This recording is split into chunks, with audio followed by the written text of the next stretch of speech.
Bonsoir à toutes et à tous. Donc, nous allons attaquer la seconde conférence en présence du professeur Dubois, éminent cancérologue de l'hôpital Val-d'Orel, conférencier aussi et président du comité de la Ligue contre le cancer de l'Hérault. Nous sommes très honorés qu'il soit là parmi nous ce soir. Et je vais lui laisser la parole. Merci beaucoup, Madame la Présidente, Madame Viard, qui fait beaucoup d'efforts. Je l'ai vu avec tous vos collaborateurs. Vous avez fait un montage assez extraordinaire. Dès qu'on arrive à Mende, on voit j'allais dire les chemises roses, les t-shirts roses. Et c'est bien. On sait qu'il se passe quelque chose à Mende et c'est bien. Donc je suis très heureux d'être ici, d'avoir répondu à votre invitation. Je vous remercie.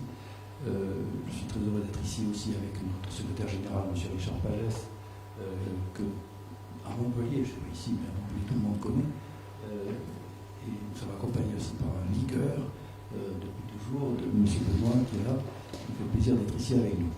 Voilà, donc je vais vous parler d'un sujet qui est celui qui est un sujet d'actualité, je dirais, puisqu'il s'agit, vous savez, de parler actuellement, je le fais à peu près 2 à 3 fois par semaine, du dépistage du cancer du sein dans le cadre d'Octobre Rose.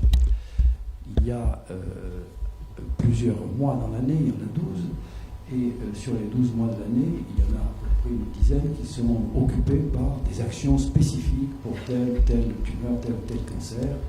Le mois de janvier qui va arriver, c'est, comme toutes les années, le mois de janvier sobre, sans alcool.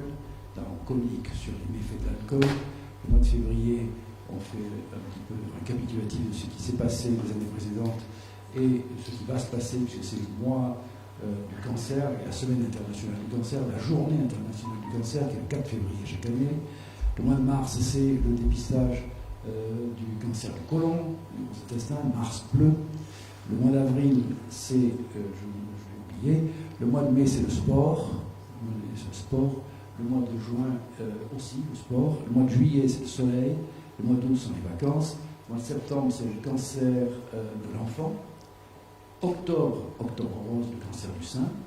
Novembre, ce télescope, le cancer de la prostate.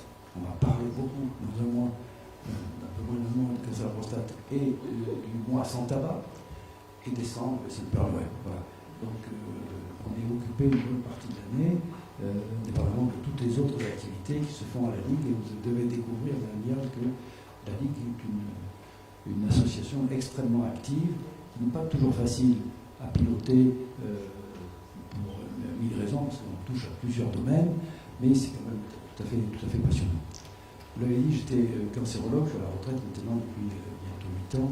J'ai été au centre anticancéreux pendant 44 ans et je suis venu ici avec le professeur Pujol pendant 40 ans faire de la consultation au dispensaire dans un premier temps, mais à l'hôpital à la fin. Maintenant, je crois qu'il n'y a plus rien, puisqu'il y a des cancérologues à l'hôpital de Mende, c'est très bien.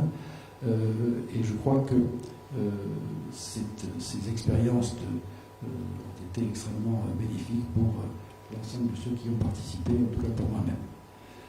Les progrès de la cancérologie sont tout à fait essentiels. Je vais être assez bref, rassurez-vous, parce que je pourrais vous parler, vous imaginez, pendant de longues minutes, si ce n'est de longues heures. Et ici, j'ai mon chronomètre, M. Richard, qui est là, qui me ferait des signes désespérés d'un certain temps, avant que tout le monde ne s'endorme. Et la cancérologie a pu évoluer. Et je l'ai vu évoluer. J'ai commencé la cancérologie il y a maintenant 50 ans. Et donc, on était à cette période-là à des taux de guérison, toutes tumeurs confondues, tous stades confondus, qui étaient inférieurs à 50%. On était autour de 45% de guérison. Ce qui veut dire que dans plus de la moitié des cas, eh bien, nous essuyions des échecs. Actuellement, 2022, nous sommes, tous stades confondus, toutes tumeurs confondues, à 2 tiers de guérison. 2 tiers de guérison. C'est-à-dire que on a de plus en plus des malades, certes, mais on a de plus en plus surtout des malades qui guérissent. Et ça, c'est quelque chose qui est très important et il faut bien l'avoir en tête dès le départ pour savoir qu'on a fait des progrès, on a été capable d'en faire et qu'on est capable d'en faire encore plus à l'avenir. Et sur ces progrès, il y a 4 grandes voies. Je vais être très, très bref sur certains, bien qu'étant correspondant à des domaines assez colossaux. C'est les progrès d'abord des traitements, chirurgie, radiothérapie, chimiothérapie, etc. Et tout ce qui accompagne les traitements, les soins de support. On vous a parlé très bien il y a un instant de la nutrition qui fait partie de ce qu'on appelle les soins de support, qui sont tout à fait essentiels avec d'autres. Donc les progrès thérapeutiques sont permanents, constants, je dirais presque quotidiens. Il n'y a pas un jour sans qu'il y ait une nouvelle drogue, une nouvelle immunothérapie, une nouvelle chimiothérapie ciblée ou pas ciblée, des nouvelles méthodes de traitement radiothérapique, des nouvelles méthodes d'approche chirurgicale, des nouvelles combinaisons entre la chirurgie et la radiothérapie, combinaisons entre la radiothérapie, la chimiothérapie, etc. On va pouvoir passer et parler pendant des heures avec des progrès qui ont été pour certains minimes, mais pour d'autres très spectaculaires. Très spectaculaires. Je prendrai simplement 2 exemples. Les leucémies lymphoblastiques de l'enfant, les formes les plus fréquentes des leucémies chez l'enfant. Il y a 20 ans, c'était 85% d'échecs, 15% de guérison. Actuellement, c'est des taux de guérison qui sont autour de 90% et encore 10% d'échecs. Des exemples également dans le cancer du sein. Grâce aux nouveaux traitements, on augmente la survie actuellement des cancers du sein métastatiques. Je dis bien métastatiques, c'est-à-dire des cancers du sein très évolués, de plus de 20% à 5 ans, des taux de survie qui ont augmenté de plus de 20% à 5 ans, ce qui est considérable. Et je pourrais ainsi multiplier des exemples, bien qu'il y ait encore malheureusement des tumeurs qui ont très grosses difficultés, qui posent de très grosses difficultés pour être prises en charge de manière correcte et pour être contrôlées et guéries. Donc les progrès thérapeutiques. Deuxième voie de progrès, il y a un domaine monumental, bien entendu, qui est l'amélioration de la connaissance de la maladie, l'amélioration de la connaissance des traitements, mais aussi de la maladie, c'est la recherche. Recherche fondamentale, recherche clinique. Vous imaginez qu'on peut, là, dans ce domaine, avoir des satisfactions avec les développements de la génétique, de l'intelligence artificielle, le développement de l'immunologie, le développement de la biochimie, de la pharmacologie, etc., et la virologie, et j'en passe, sont des domaines extrêmement importants qui nous apprennent tous les jours des choses et tous les jours des nouveautés qui nous ouvrent des horizons un petit peu inconnus parfois. Et on s'aperçoit que lorsque l'on ouvre une porte, on se trouve non pas devant des solutions toutes faites, mais on se trouve vers des chemins qui restent encore à défricher et qu'il faut parcourir et également ouvrir d'autres portes. Ce sont des domaines très vastes qui n'ont pas fini évidemment de nous occuper. Troisième voie de progrès aussi, c'est peut-être, si on n'est pas capable parfois de bien traiter les cancers, c'est de faire en sorte qu'on puisse en éviter certains. C'est la prévention. Éviter les cancers, on sait qu'on peut éviter entre 35 et 40% des cancers par des modifications de nos comportements, par la réduction de nos addictions. L'addiction, c'est 3 grandes addictions, tabac, alcool et des mauvaises habitudes diététiques alimentaires. On ne vous a pas parlé de la diététique en général, mais sachez qu'il y a aussi beaucoup de choses à dire dans ce domaine et qu'il faut réapprendre parfois à s'alimenter et à se comporter de manière raisonnable et raisonnée avec certains aliments. Et enfin aussi les problèmes qui peuvent être consécutifs au surpoids, l'obésité, qui sont des facteurs de risque très importants. Je l'ai entendu tout à l'heure dans l'exposé qui vous a été fait. Donc ça, c'est quelque chose qui est très important, la prévention des cancers. La 4e et dernière voie, c'est celle que je vais développer, c'est l'amélioration des diagnostics. On a fait des progrès énormes en termes de diagnostic biologique, c'est-à-dire de prise de sang, la recherche de gènes dans notre karyotype, dans nos chromosomes. On a fait aussi des progrès considérables dans le domaine de l'imagerie, l'échographie, les scanners, les scintigraphies osseuses, les scintigraphies hépatiques, les scintigraphies cérébrales, le PET scan, les IRM. Donc ce sont des outils dont nous disposons depuis assez peu de temps finalement. l'échographie a commencé en 72, les scanners en 80, l'IRM en 90, le PET scan en 2000-2010. Donc vous voyez, c'est pas quelque chose de très ancien. Donc on découvre encore actuellement des possibilités d'amélioration du diagnostic. Et cette amélioration du diagnostic nous conduit, bien entendu, à avoir des tumeurs de plus en plus petites au moment de leur diagnostic, à avoir des diagnostics de plus en plus précoces. Et l'aboutissement final du diagnostic le plus précoce, c'est une manœuvre que les médecins n'avaient pas l'habitude de pratiquer, et que vous non plus n'avez pas autrefois l'habitude de se soumettre à ce genre de manœuvre, c'est le dépistage. Le dépistage, c'est l'inverse de l'acte médical traditionnel.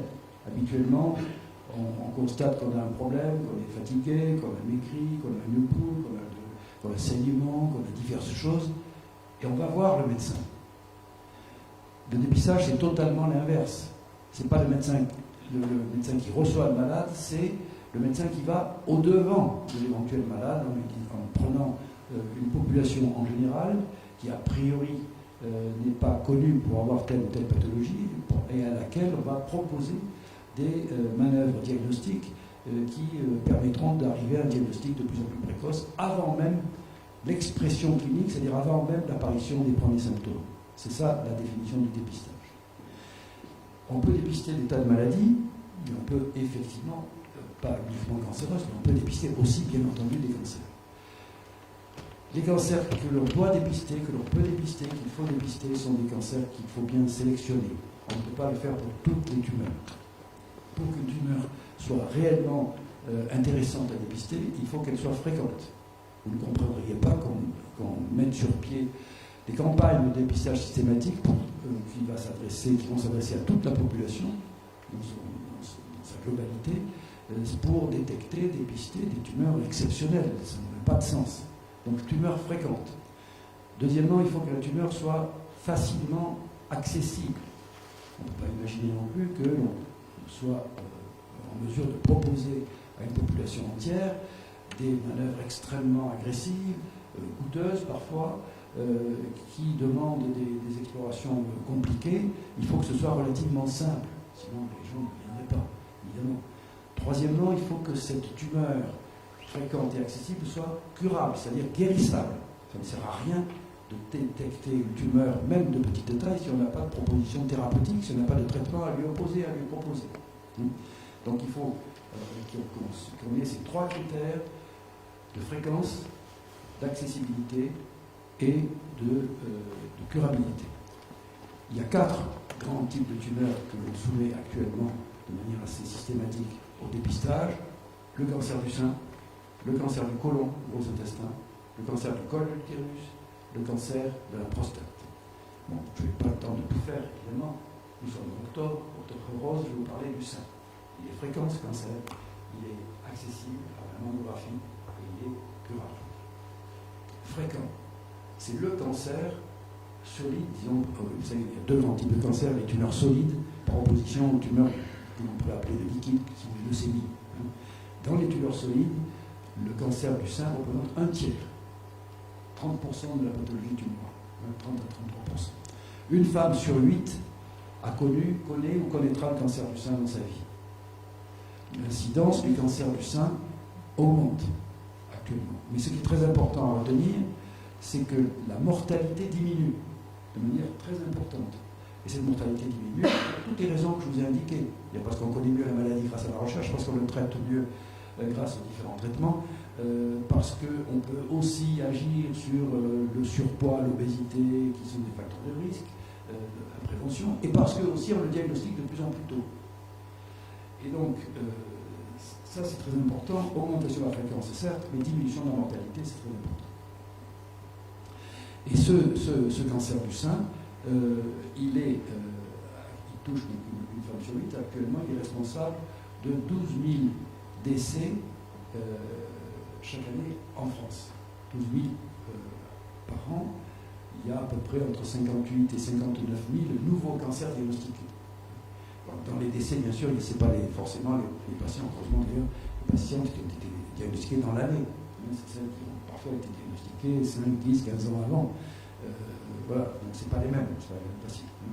Et on voit très nettement l'écart entre ces deux chiffres. On était à 55 000, on était dans les 58-59, on va arriver à 60 000 par an. On était à 15 000 décès, on est à 12 000 maintenant, on va continuer, on va être dans un peu de temps autour de 10 000 pour une incidence très importante. Donc le dépistage a une part très importante dans l'explication de ces chiffres que je viens de vous indiquer.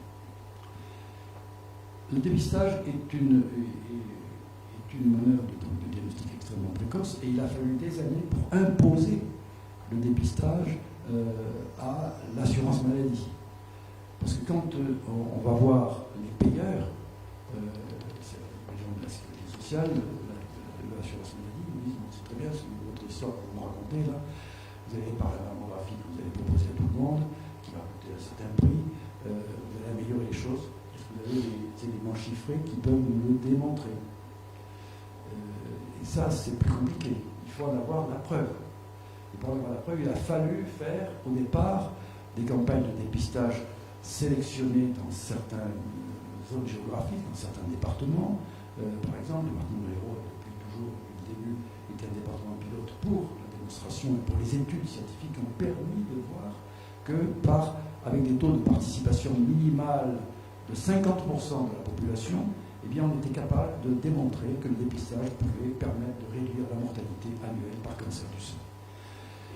On sait actuellement, les statisticiens nous le démontrent, que s'il n'y a pas une participation minimale de 50% de la population au dépistage systématique, eh bien, on est incapable de démontrer scientifiquement une réduction de la mortalité, de démontrer scientifiquement l'impact du dépistage sur l'indice absolu qui est la réduction de la mortalité. Donc il faut absolument que dans tout dépistage, quel qu'il soit, qu'il s'agit du sein, du côlon, de la prostate ou du col utérus, dans tous ces dépistages-là, il faut un taux de participation minimal de 50%.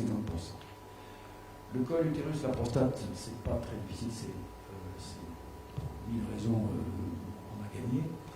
Pour le sein, il a fallu 25 ans pour passer à un taux supérieur à 50%.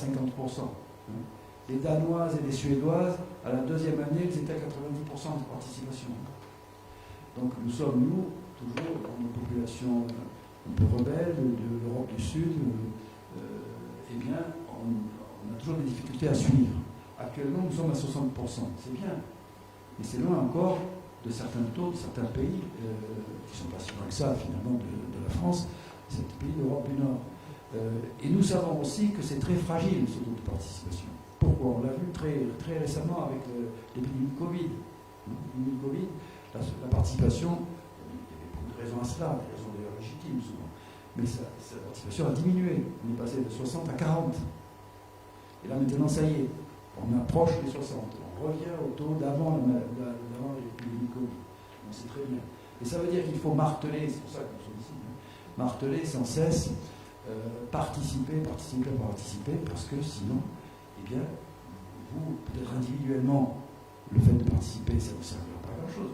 Quand on vous dit que ça n'y a rien, c'est parfait, c'est rien. Et vous dites, vous en concluez, ça a servi réellement. Ça a servi à la collectivité d'une part, et ça a servi aussi à vous, parce que s'il y avait eu quelque chose, eh bien, on serait revenu à la situation d'avant le dépistage, c'est-à-dire des périodes où on guérissait beaucoup moins de cancer du sein qu'actuellement. Donc, cette participation est très importante. Je me permets d'y insister. Et nous le faisons tous les mois d'octobre. Et ce mois d'octobre rose est devenu maintenant une campagne permanente, tous les jours, chaque année, et sur le plan médiatique. S'il y a des communicants ici, je pense qu'ils sont d'accord avec moi, sur le plan médiatique, je pense que nous avons gagné. Nous avons gagné. Pourquoi? Parce que c'est la population maintenant qui réclamerait Octobre Rose. Imaginez qu'un jour, Octobre Rose disparaisse, les gens viennent nous dire, mais alors qu'est-ce que vous faites cette année? Vous êtes endormis, il faut repartir. Les gens me demanderaient, ça a pris il y a eu une telle diffusion de l'information dans la population que c'est devenu un fait de société. Il faut absolument l'encourager, évidemment, et sans arrêt répéter. La répétition étant un des meilleurs principes pédagogiques, les enseignants, si je peux dire ici, mais les enseignants le savent parfaitement, il faut absolument répéter. Et ce dépistage, il a été utile pour la population. Il a même été utile d'une manière indirecte, parce qu'il nous a appris beaucoup de choses à nous, médecins. Et bien entendu, quand on apprend des choses, en principe, c'est pour en faire bénéficier la population qui nous est confiée. Qu'est-ce que ça nous a appris, ce dépistage? Ça nous a appris que, d'abord, en passant d'une tumeur de quelques centimètres à une tumeur de quelques millimètres, évidemment, on guérissait mieux. C'est la peine d'être très, très, très fort pour le comprendre. Mais ça nous a appris aussi que la maladie cancéreuse, et en l'occurrence le cancer du sein, c'est vrai aussi pour plein d'autres maladies cancéreuses, est une maladie qui n'apparaît pas de manière abrupte. La transformation d'une cellule normale en une cellule tumorale ne se fait pas en un jour, ne se fait pas en une nuit. Ça se fait parfois en plusieurs mois, plusieurs années. On sait que le cancer du sein peut mettre 2, 3, 4 ans avant d'apparaître. Pour la prostate, c'est encore plus vrai. On sait que le cancer de la prostate peut demander 10 ans, 15 ans parfois, avant de s'exprimer sur le plan clinique, sur le plan symptomatologique. Et ça, on le sait parfaitement par les comparaisons, les études analytiques, comparatives, des études épidémiologiques qui ont été faites il y a déjà plusieurs années, des grandes populations qui ont été surveillées dans les institutions hospitalières, qui ont été soumises parfois à des entreprises scientifiques, mais qui ne sont pas toujours bien comprises de la population. Ce sont les nécropsies, les autopsies systématiques que l'on faisait dans les hôpitaux dans le passé. Il y avait autrefois des services, j'en ai connu, j'ai été interne comme les autres, et bien on faisait des nécropsies systématiques chaque fois que quelqu'un décédait. Bon, c'était pas toujours très bien apprécié, il fallait le préparer. Actuellement, c'est totalement interdit. Vous savez, il faut, en France, il faut une décision, une autorité de justice pour avoir le droit de faire cela. Il faut en tout cas remplir des dossiers en nombre conséquent pour pouvoir le faire.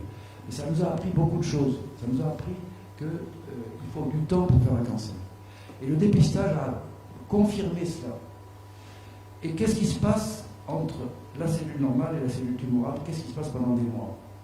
Vous allez dire, mais d'accord, ça se fait pas en un jour, ça se fait en plusieurs mois, en plusieurs années. Mais à partir de quel moment on peut dire que c'est une tumeur? Eh bien, c'est très progressif. Et là, il y a toute une pathologie que l'on aurait pu imaginer, mais bon, ce n'était pas le cas. Toute une pathologie très importante qui est une pathologie dite prétumorale. Quand on examine les cellules au microscope, ce ne sont pas de véritables cellules cancéreuses, ce ne sont pas non plus de véritables cellules normales. Ce sont des cellules qui sont en cours de transformation. Et ça, c'est quelque chose on le découvre tous les jours. C'est quelque chose de tellement important qu'il y a une conception nouvelle de la maladie cancéreuse qui est justement la lenteur d'évolution de certaines tumeurs avant la phase d'expression clinique. Si j'avais un schéma, je vous montrerais, mais ça part de zéro, le nombre de cellules, ça arrive à un certain degré, de taille, de masse, un volume cellulaire. Pour faire 1 gramme de tumeur, il faut 1 milliard de cellules. 1 milliard de cellules, bon, ça peut paraître beaucoup ou peu, c'est raisonnable. 1 milliard de cellules, ça fait 1 gramme de tumeur, c'est pas beaucoup. Donc, et dès qu'on arrive à un certain volume, une masse critique, apparemment ça croît très vite. Plus vous avez des cellules qui se doublent, qui se multiplient, plus vous avez une croissance tumorale importante. Et quand cette croissance tumorale arrive à un certain niveau, ça dépasse un seuil qu'on appelle le seuil d'expression clinique, ça devient une boule, un nodule, quelque chose qui s'apprécie, soit par la palpation, soit par l'inspection, un examen clinique, soit par la radiographie. Voilà. Donc ça, ce sont des notions importantes que les dépistages nous a permis de prendre réellement en considération. On s'en doutait que ça se passait comme ça. Mais on ne savait pas réellement, on n'en avait pas la certitude, et surtout on ne pouvait pas le quantifier. Surtout on ne peut pas le quantifier. Là, actuellement, on sait tout cela, et cette pathologie prétumorale, elle est très importante. Pourquoi? Parce qu'on l'étudie. Et l'étudiant, en étudiant, on s'aperçoit qu'il y a des facteurs prédisposants, qu'il y a des facteurs favorisants à ce développement de cette pathologie prétumorale, mais qu'il y a aussi, et ça c'est tout nouveau, il y a aussi des éléments qui peuvent permettre des régressions, des réversibilités. C'est-à-dire, à partir d'un certain niveau, c'est le go-no-go, c'est les Anglais ils disent ça, c'est j'y vais, le point de non-retour. Voilà, on ne peut plus l'arrêter. Mais quand on n'a pas encore atteint ce niveau-là, on peut, par des méthodes préventives, parfois, entraîner des régressions. Et ça, on le sait surtout pour le côlon. Pour le côlon, on a la certitude actuellement qu'il y a, lorsqu'on découvre des états prétumoraux du cancer du côlon par le dépistage, par la coloscopie systématique après la recherche de sang dans les selles, eh bien, on sait qu'on peut, par des modifications du comportement alimentaire, on peut, par des modifications de ce comportement alimentaire, entraîner une réversibilité. C'est-à-dire la disparition, la mort, toutes les cellules ont une vie, c'est-à-dire qu'elles ont une naissance et une mort. Qu'elles soient normales, tumorales, c'est pareil. Donc on peut entraîner, attendre que les cellules tumorales, dans leur quasi-totalité, disparaissent, et voir ainsi disparaître des tumeurs. Alors, ça, on le sait très bien que ça existe. On sait très bien que ça existe. Vous m'amenez, non, je m'amène tout seul, à des notions extrêmement intéressantes, passionnantes, qui sont celles des... ne sortez pas ici en disant, des fois il est venu, il a dit que les cancers guérissaient tout seul. Non. Mais il y a des guérisons spontanées. On le sait depuis assez peu de temps. Mais il faut que ce soit de toutes petites tumeurs. Et il y a des guérisons spontanées qui se voient dans une période très particulière de la vie, très enthousiasmante. C'est la période de 0 à 6 mois. À partir de la naissance jusqu'à 6 mois, on a un système immunitaire qui est tel, on a des rapports avec l'extérieur. Quand un bébé arrive, bon, il sort dans ses buissons, mais il est dans un milieu qui lui est totalement étranger. Et donc, son système immunitaire est extrêmement, et heureusement d'ailleurs, sinon il n'y aurait pas de vie possible, extrêmement actif. Et quand apparaissent des cellules tumorales, le système immunitaire les détruit. Ça, on le sait. Et c'est un peu la même chose au niveau du cancer du côlon. On sait que par des modifications assez importantes du système alimentaire, des habitudes alimentaires, on peut entraîner des régressions. Ceci n'a de valeur que dans le temps. Ça ne va pas entraîner une régression en 3 jours. Puisque le cancer du côlon, comme le cancer du sein, je vous dis comme encore le cancer de la prostate, met des mois et des années à se développer. Vous ne faites pas régresser une évolution défavorable vers la pathologie qui a demandé plusieurs années, vous ne le faites pas régresser en 3 jours. Il faut à peu près le même temps pour que ça disparaisse. Donc ça, c'est quelque chose qui est important et c'est vraiment un domaine en pleine étude actuellement. Et la prévention va prendre une tournure qui sera beaucoup plus biologique qu'auparavant. Parce que dans la prévention, autrefois, c'était quelques conseils, de passer par le soleil, c'est pas toujours facile d'éviter le soleil, ne mangez pas de ceci, ne mangez pas de cela, ne fumez pas, ne buvez pas, etc. Donc on était presque dans la littérature. Actuellement, non, on va arriver dans une approche préventive beaucoup plus scientifique. Donc cette notion de maladie pré-tumorale est quelque chose de très important. Pour le cancer du sein, j'y reviens, on sait que cette pathologie-là, elle est meilleure que d'avoir une authentique tumeur, qui a fait déjà des ganglions, qui a fait déjà parfois des métastases. Et actuellement, dans un bloc chirurgical, les cancers du sein qui nous arrivent du dépistage, c'est 1 sur 3. Toutes les autres, c'est la boule, le nodule qu'on voit, le saignement par le melon, etc. Bon, 1 sur 3. On a divisé par 10 la taille moyenne du cancer du sein au moment de son diagnostic. Avant le dépistage, la taille moyenne du cancer du sein au moment de son diagnostic, c'était 2 cm.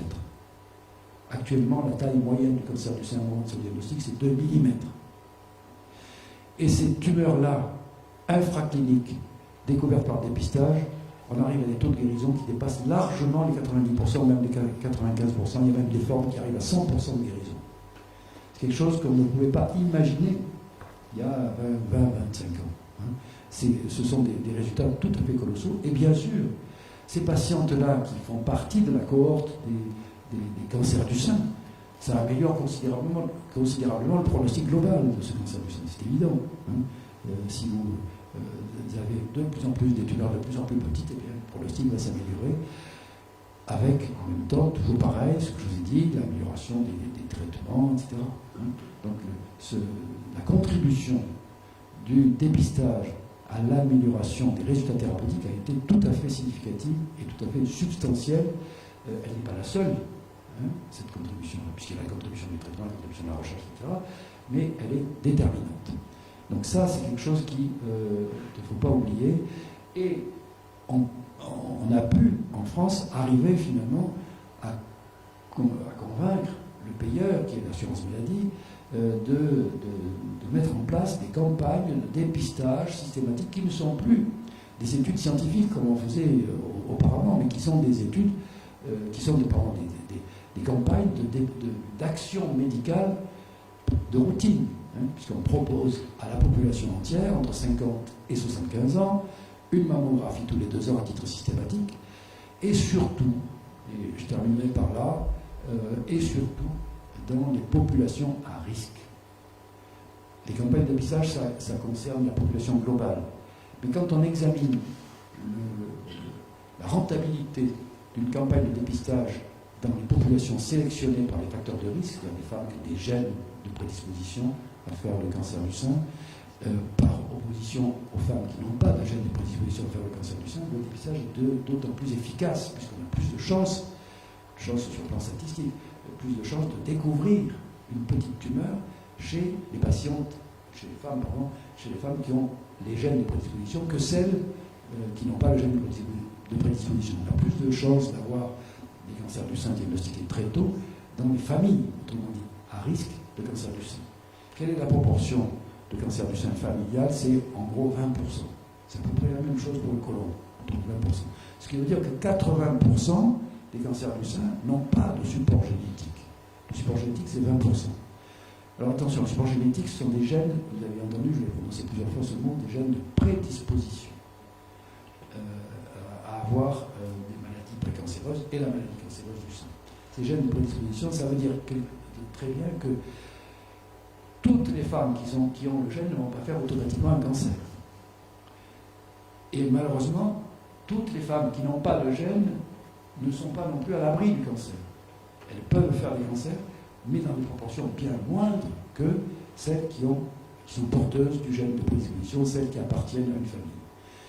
Et l'approche, là aussi, l'approche génétique grossière, qui était autrefois l'arbre généalogique, hein, quand on faisait les interrogatoires de patients, on apprenait ça, on apprend toujours ça aux étudiants, hein, l'interrogatoire, les antécédents personnels, les antécédents familiaux, qu'est-ce qu'il y a des antécédents familiaux, de quoi votre maman, qu'est-ce qu'elle veut, elle était malade, elle est décédée, etc., de quoi, etc., votre grand-mère, votre tante, etc. Et vous avez parfois des familles entières, la grand-mère, la mère, la fille. J'ai eu une fois une dame qui avait le cancer du sein diagnostiqué, qui venait nous voir pour la prendre en charge sur le plan thérapeutique, accompagnée par sa fille, ce qui est assez banal. Et j'examine sa maman, et sa fille, elle était là, sur la chaise, elle se bondinait un peu d'une fesse sur l'autre, elle n'osait pas parler. Bon, et je dis, vous avez des questions à poser? Non, oui, non. Quelle question allez-vous me poser? Elle me dit, je crois que j'ai la même chose que maman. Et elle avait la même chose que sa mère. Et j'ai traité les deux en même temps. La mère et la fille, on les a guéris toutes les deux. Voilà, vous voyez, ces familles-là, c'est quelque chose d'important. On n'avait que ça. L'interrogatoire, la constitution de l'arbre généalogique. Actuellement, on a des consultations d'oncogénétique. Il y a dans les centres anticancéreux des généticiens qui font des consultations spécifiques pour ces problèmes génétiques. Et on a aussi et surtout des explorations biologiques génétiques qui permettent d'établir le génome, de connaître le génome, c'est-à-dire la disposition de tous les gènes que l'on a sur nos chromosomes, toutes les séquences d'ADN, d'ARN, vous en faites des têtes comme ça à la radio, hein, sur l'ADN, l'ARN, toutes les séquences de 4 acides aminés qui constituent notre patrimoine génétique, qui nous est individuel. On peut reconnaître quelqu'un, vous le savez, les policiers nous en parlent, on peut reconnaître quelqu'un avec ces séquences génétiques. Et le génome est parfaitement identifiable à l'heure actuelle, et ce génome-là, il doit être établi pour les femmes qui ont des prédispositions familiales reconnues, par l'interrogatoire qui le détermine. Et donc ces gènes de prédisposition sont tellement importants actuellement que parfois on est arrivé à proposer, lorsqu'il y a des gènes de prédisposition du cancer du sein, certains, pas tous, il y en a toute une ribambelle, et certains qui s'associent à des gènes de prédisposition du cancer de l'ovaire. Quand on a ça, on sait qu'on a une chance sur deux, 50% de risque de faire un cancer du sein, un cancer de l'ovaire. Le cancer du sein, je vous l'ai dit, quand on est dépisté très tôt, ça guérit. Le cancer de l'ovaire, c'est pas la même histoire. C'est pas la même histoire. Bon. Donc il faut être très attentif à cela. Et on est arrivé parfois à proposer à des patients qui ont des antécédents familiaux extrêmement chargés, qui ont des composantes génétiques dans leur génome tout à fait particulières, on leur proposait des mastectomies, c'est des ablations de la totalité des deux seins, mastectomie bilatérale et ovariectomie bilatérale. Quand ça se passe après 50 ans, c'est quelque chose qui est relativement bien accepté pour les ovaires, un peu moins pour les seins, mais quand ça se passe avant 50 ans, c'est mal accepté pour les deux. Il faut bien expliquer. Là, je garantis que les consultations d'annonce sont fournies, chargées, lourdes, pesantes. Et donc, c'est quelque chose qui peut être un geste préventif très utile parce qu'on sait que le pronostic des femmes, quand elles développent un cancer du sein ou quand elles développent un cancer de l'ovaire, qui ont cette prédisposition génétique-là, n'est pas forcément bon. Donc, il faut être très attentif à cela. Et actuellement, je crois pouvoir dire qu'on est en mesure de réellement d'imposer réellement le dépistage par la mammographie entre 50 et 74 ans, on le fait, qu'il y a des études très importantes, surtout pour les populations sélectionnées, des études qui sont passées par la consultation d'oncogénétique, chez qui on découvre ces gènes de prédisposition, qui ont des antécédents familiaux avérés. Dans cette population-là, eh bien, on a avancé la tranche d'âge. On ne commence pas à 50 ans, on commence à 40 ans. On commence à 40 ans. Et à 40 ans, on propose, ça ne fait pas partie de la campagne systématique, mais on propose des diagnostics précoces à ces femmes qui ont ces antécédents génétiques tout à fait particuliers. Donc, le dépistage, mesdames, 50, 74 ans, à partir de 75 ans, on ne vous abandonne pas, on ne vous oublie pas. À partir de 75 ans, vous ne rentrez plus dans le cadre du dépistage systématique de masse. Mais vous avez toujours la possibilité d'aller voir votre médecin et de lui demander de continuer à faire ce que vous faisiez pendant des années, tous les 2 ans la mammographie, et le médecin vous prescrira une mammographie qui vous sera bien entendu prise en charge par l'assurance maladie de la même manière. Ça, il faut être très attentif et bien sûr être aussi avoir en tête qu'une mammographie tous les 2 ans, c'est une radiographie à l'instant T tous les 2 ans. Mais qu'entre 2 mammographies, entre l'instant T1 et l'instant T2, il peut se passer plein de choses. Entre autres, l'apparition de certains cancers. Une fois, on m'a dit, mais attendez, je viens d'avoir une mammographie il y a 1 an, et maintenant vous me dites que j'ai un cancer du sein, qu'est-ce que c'est que ça? J'ai dit, oui, il y a 1 an, des cellules y étaient probablement, il n'y avait pas le fameux milliard de cellules pour un radiogramme ou au milligramme qui nous permettent de le voir. Et ça a constitué, c'est pas parce que vous avez fait une mammographie que les cellules vont s'arrêter de progresser. Elles nous ont continué et elles nous offrent maintenant ce petit nodule. Ça s'appelle le cancer d'intervalle. Ça existe, le cancer d'intervalle. Donc c'est pas du tout un oubli ou une erreur de la mammographie. C'est tout simplement la poursuite de l'évolution d'une lésion qui était infraradiologique, inframicroscopique, infraclinique bien entendu, qui devient à un moment de son existence, parce qu'elle a progressé dans le temps, qui devient plus facilement détectable. Voilà, je voulais vous dire, je ne vous dirai pas plus, je pourrais vous dire beaucoup plus, mais il y en a qui vont me faire des signes désespérés, mais ils ne regardent pas non plus. Mais je suis prêt à répondre à vos questions. Si vous avez des questions, n'hésitez pas. Sur le sein comme sur l'autre chose.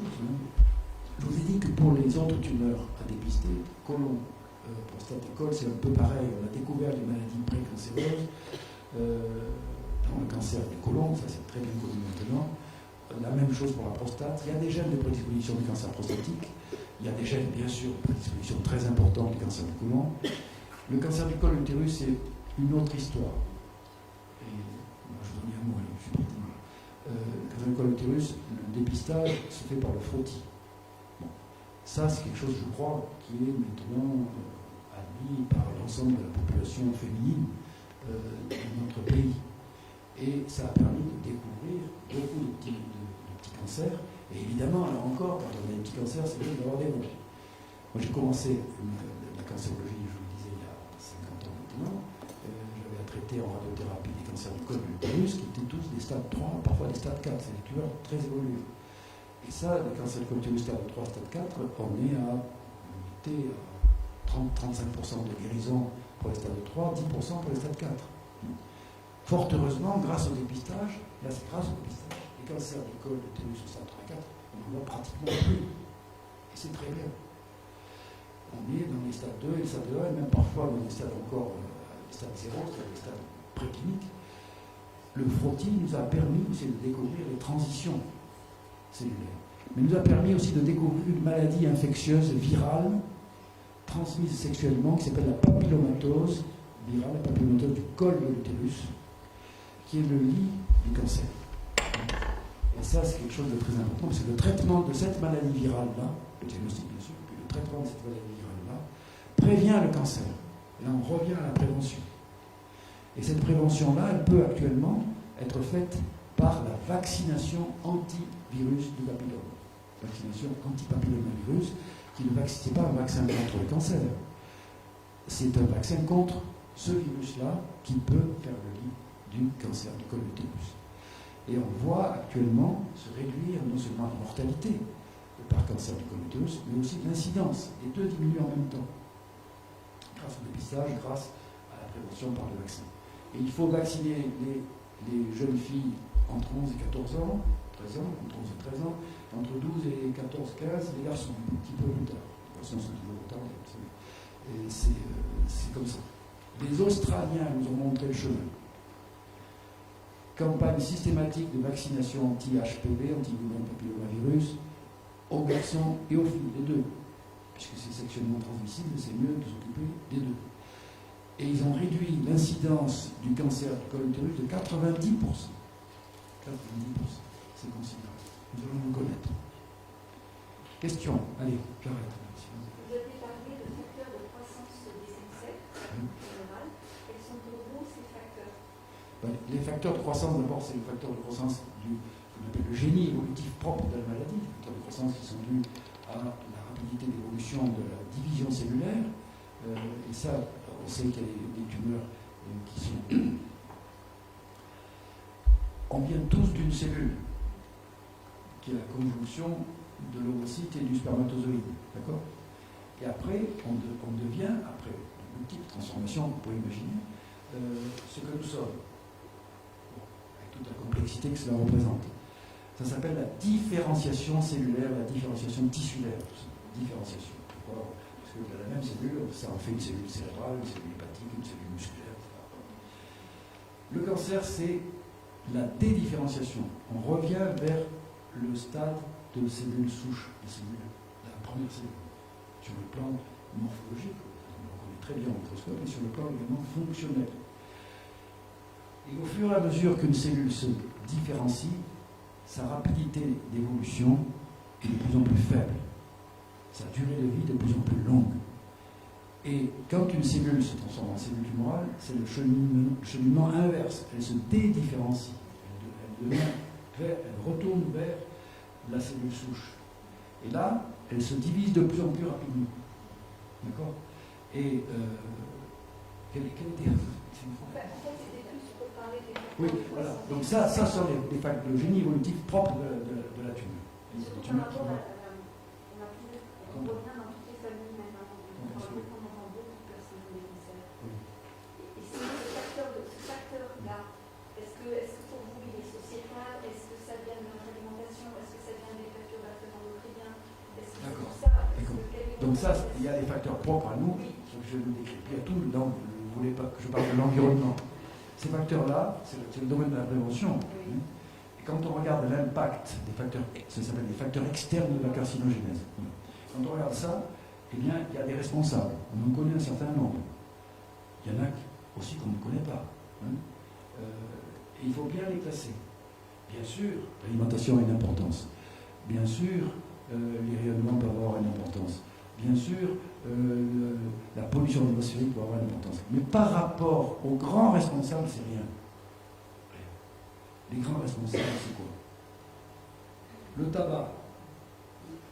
20% des cancers évitables, c'est le tabac. Le deuxième, l'alcool. La moitié, 10% des cancers évitables, c'est l'alcool. Après, 4% des cancers évitables, c'est le surpoids, l'obésité. Le combat contre l'obésité. Les diététiciennes sont là pour faire en sorte que nous maigrissions, que nous grossissions pas tout le monde. Le combat contre l'obésité, le surpoids et l'obésité.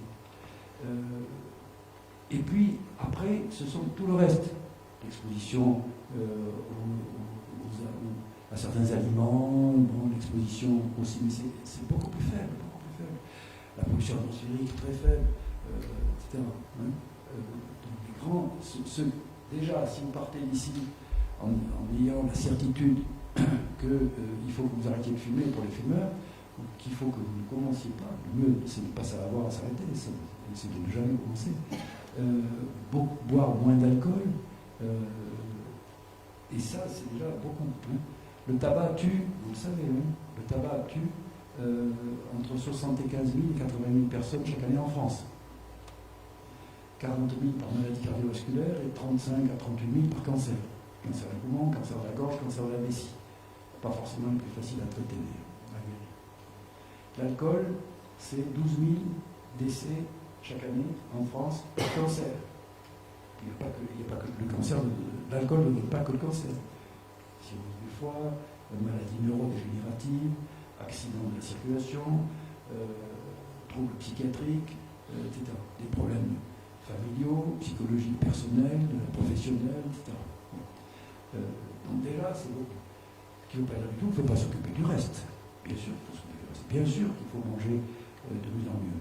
Bien sûr que l'alimentation industrielle n'est pas une bonne chose, que c'est trop salé, trop gras et trop sucré, on vous dit. Et c'est vrai, en permanence, à la télé. Je parle sous le contrôle de la diététicienne. Elle me fait les yeux, là, je ne les vois pas bien, mais... bien sûr qu'il faut manger moins de viande qu'auparavant. Vous savez qu'on dit actuellement, là je suis en Lozère ici, je suis conscient de ce que je dis. Attention, quelle est la quantité que les diététiciens, les nutritionnistes, de charcuterie qu'il faut manger par semaine en poids? 150 grammes. Je suis sûr qu'il y a ici assez. Pardon? Je trouve qu'en plus, ça fait beaucoup, 150 grammes, ça fait 3 portions par semaine. Oui, et c'est beaucoup. Ah oui. Ah. Après, moi, je ne les mange pas. Moi non plus, mais je sais qu'il y a des gens, moi j'en connais, des gens qui en mangent par jour. Ça. Oui. Naturellement, je pense que la nouvelle génération, quand même, on sort moins. Et comme la viande rouge. Et la viande rouge, c'est entre 500 et 700 grammes, c'est bien ça, hein? Oui, c'est 500, mais on recommande maintenant par semaine. Moi j'ai connu un malade, et d'ailleurs c'est pas ça qu'il a remporté, c'est autre chose, qui mangeait 1 kg de viande rouge par jour. Il a mangé le matin, à midi et le soir. Les habitudes alimentaires, vous savez, c'est quelque chose de très, très vaste. Quand on parle de ça, il y a des... Et puis méfiez-vous, on fait des enquêtes, des diététiciens, vous savez, ça dit comment manger. Attends, il faut chiffrer, il faut quantifier, parce que sinon, comme tout le monde, c'est comme tout le monde. Pour l'alcool, c'est comme la réponse est claire. Vous buvez comme tout le monde. Vous avez oui, comme tout le monde. Et ainsi de suite. Vous ne savez jamais réellement ce qui se passe. Quand vous allez plus loin, vous apercevez que le monde a soif. Bon, mais, donc ça, c'est important. La diététique, bien sûr, c'est important. Mais je rêve du moment où on le mettra comme premier facteur impacteur de cancer. On est très loin. Le tabac, c'est 20 fois plus. C'était ma question. C'était votre question, pardon. C'est très intéressant parce qu'on est aussi là pour débattre et peut-être que on est là pour... Moi, je vais témoigner. Oui. J'ai eu 2 cancers du sein. Oui. Et là, j'ai un cancer du côlon. Oui. Je n'ai jamais fumé. Je n'ai jamais bu d'alcool. J'ai une alimentation très très saine. Effectivement, j'ai le gène. J'ai le BRCA1 qui est vraiment une famille de femmes. Mais voilà, je me dis waouh, mais pourquoi? Il y a quelque chose. Non, mais parce que. Alors, est-ce Alors, déclencher. oui. Voilà.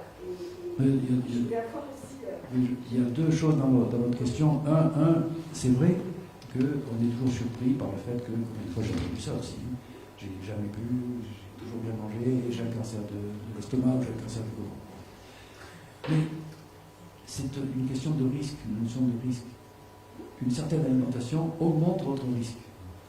Ça ne veut pas dire que vous allez, je l'ai déjà dit tout à l'heure, ça ne veut pas dire que vous allez l'avoir obligatoirement, ce cancer. Ça ne veut pas dire que quand vous ne faites rien pour augmenter votre risque est nul. Le risque existe toujours. Et donc ça ne vous met pas à l'abri de faire un cancer. On sait très bien aussi, pas beaucoup, mais qu'il y a des cancers du poumon chez les non-fumeurs. C'est très peu. Mais ça existe aussi. Et ceux-là le vivent comme une injustice.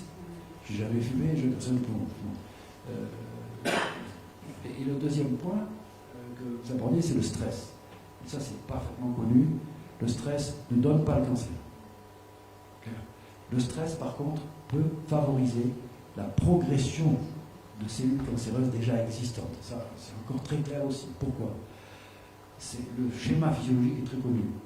Cortex cérébral, c'est notre cerveau, le stress. Une glande qui est au-dessous, là-bas, au niveau de la base du crâne, qui s'appelle l'hypophyse. L'hypophyse, on l'appelle le chef d'orchestre des glandes endocrines.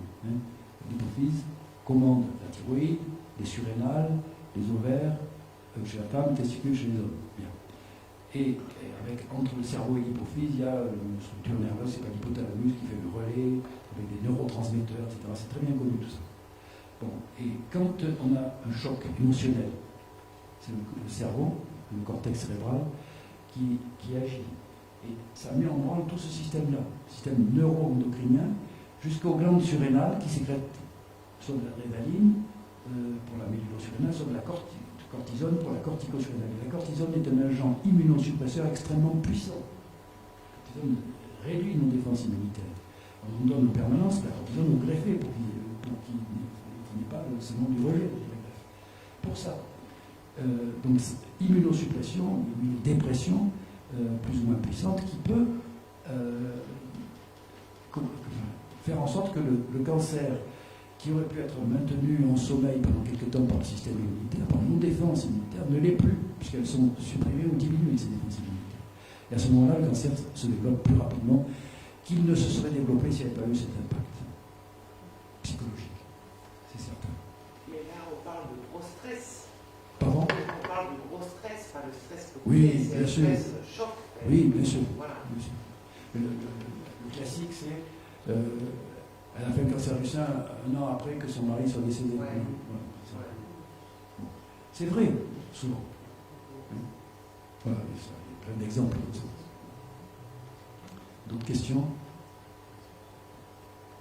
L'hormonothérapie, avant c'était 5 ans et maintenant il la prolonge. Alors, il y a plusieurs types d'hormonothérapie. Je ne sais pas de quel vous parlez, mais il y en a plusieurs aussi. Le tamoxifène, non, Nolvadex, je suis sur anastrozole. anastrozole. Il y a eu des études cliniques, des randomisées, qui ont comparé 5 ans contre 10 ans. Et pour l'anastrozole, ce n'est pas encore terminé, mais pour le Nolvadex, on a commencé à en prescrire dans les années 80, c'est une vieille molécule très utile encore, on continue à la prescrire. Eh bien, on savait que 5 ans c'était bien, et certains se sont dit pourquoi ne pas, puisque c'est bien toléré, pourquoi ne pas faire 10 ans, on verra si c'est mieux. Les études comparatives 10 ans contre 5 ans n'ont pas montré de différence entre les deux. Donc on a dit c'est la peine de prolonger 5 ans de plus, plus que 5 ans. Pour l'anastrozole, c'est un peu le même schéma, on est en train actuellement d'essayer de voir si ça ne va pas mieux. Mais je crains que ce soit, je ne crains pas, parce que en soi, les traitements à 5 ans sont déjà très bons, très efficaces. Ça va être probablement pareil. Moi, ça fait 7 ans que j'en parle et si mon problème. Oui, mais si vous n'avez pas d'effet secondaire, vous pouvez continuer à le prendre. C'est pas un problème. Tu as un verrou supplémentaire. Voilà. Vous avez le doigt s'est levé là-bas. Oui, tout à l'heure, vous avez dit que la prévention en matière du cancer du col de l'utérus avait permis, donc avec le frottis, que toutes les femmes ont plus ou moins accepté, ont permis de trouver ce fameux papillomavirus et de trouver un vaccin. Pensez-vous qu'un jour, ça puisse être la même chose par rapport au cancer du sein. Qu'on nous trouvera un vaccin. Théoriquement, peut-être, oui. Il n'y a pas de raison de penser que ça puisse être très différent, puisqu'il y a d'autres maladies cancéreuses qui sont en rapport avec les virus. Hein. Il y a beaucoup de... Alors, entre autres, je pense au leucémie. Le leucémie, il y en a beaucoup. Le leucémie viro-induite, certains lymphomes, les cancers des ganglions. Hein. Le cancer du nasopharynx, le cancer de ce qu'on appelle le cavum, derrière les fosses nasales, il y a un virus bien identifié. Voilà. Pour les autres, pourquoi pas, mais voilà. On saura plus tôt, on cherche, oui, des études, beaucoup, pas sur les virus, mais on cherche actuellement sur l'ARN, et là, le Covid nous a fait progresser énormément. Les vaccins qui utilisent l'ARN messager sont intéressants. Et on pourra non pas vacciner contre un virus, mais vacciner contre des antigènes. Les antigènes, c'est ceux qui déclenchent la réponse immunitaire. Vacciner contre des antigènes qui sont spécifiques de la cellule tumorale. Voilà. Et ça se fait un peu déjà dans certains lymphomes récidivants, cancer des ganglions récidivants, chimio-réfractaires. Cancer récidive, en général, la résistance à la chimiothérapie s'est installée. Et donc, on les appelle chimio-réfractaires, et ça, il y a des formes particulières qui sont assez difficiles à contrôler, difficiles à traiter. Un lymphome particulier, récidivant, et qui devient chimio-résistant, autrefois, enfin jusqu'à il y a quelques années à peine, il n'y avait pas de guérison. Bon. Actuellement, c'est sur ces lymphomes-là, avec des traitements de lymphocytes, c'est-à-dire des cellules, des globules blancs qui sont responsables de la réponse immunitaire, on prend les lymphocytes du patient, de la patiente, on les traite en laboratoire, on les rend agressifs, et on les rend capables de stimuler, lorsqu'on les réinjecte au patient, on est capable de stimuler le système immunitaire.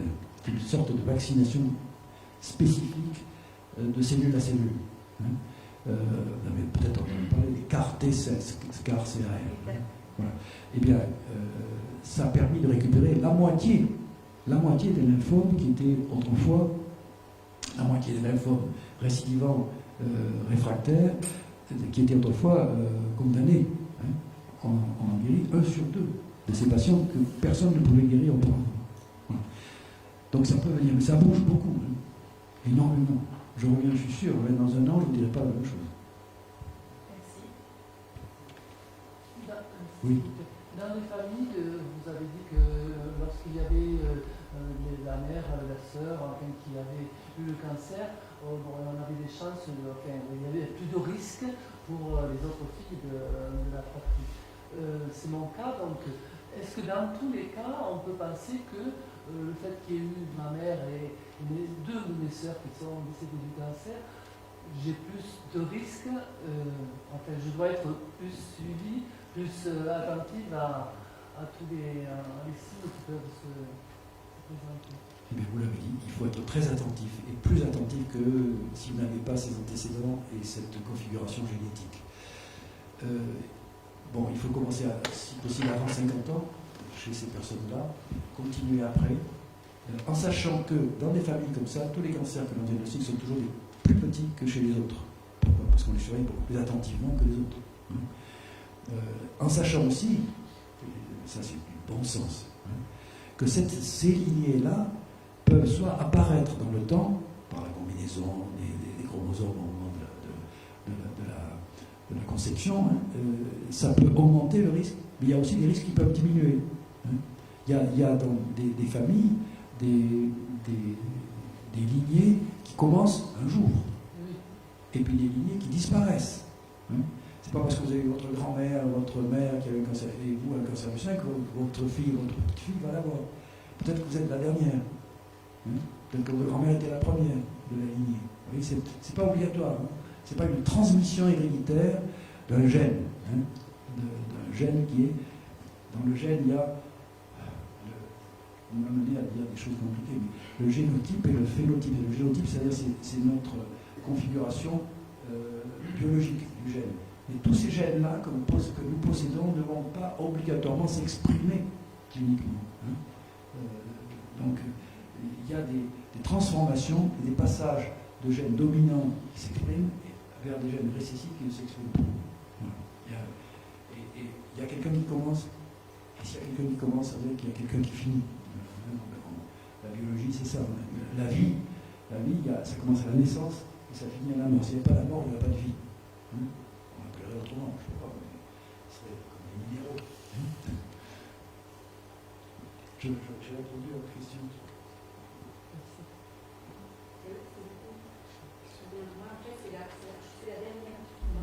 Pardon ? Oui. Là pas. Voilà. Voilà. Ce qui ne veut pas dire que votre arrière-petite-fille ne pourra pas recommencer. Hein. Voilà. Oui, mais ce que je veux dire, c'est que ma fille ne peut pas le transmettre. Non. Voilà. Non. Oui. Par rapport au vaccin sur le papillomavirus, en fait j'étais surprise que vous disiez que les garçons pouvaient aussi se faire vacciner. J'ai l'impression qu'on n'en parle pas du tout, du fait que les garçons pouvaient aussi... Excusez-moi, j'ai pas pour le qu'on ne vaccine pas les garçons en France. Oui, c'est ça. C'est ça. Si, on a fait une campagne avec la USP sûrement l'année dernière. Ok. Alors on n'est peut-être pas eu assez d'infos, mais Ça va venir. ça commence à se mettre en place. Mais l'idée c'était de vacciner avant leur première insertion. Oui. Et puis surtout, l'idée c'est de vacciner d'une part leur premier enfant et d'autre part parce qu'à cet âge-là, le système immunitaire est beaucoup plus réactif. Voilà. C'est pour ça qu'on vaccine les tout petits, les nouveau-nés. Parce qu'ils ont un système immunitaire extrêmement puissant, extrêmement réactif. Et parce que du coup, en France, on en est où? Pardon? En France, sur la vaccination du coup des garçons, ça commence, c'est ça? Oui, ça commence. Ça démarre. Ouais. Et on a mis plusieurs années à l'imposer aux filles, il faut avoir plusieurs années pour l'imposer aux garçons. C'est ça. Donc peut-être c'est pas possible. Autre question? Très bien, je vous remercie.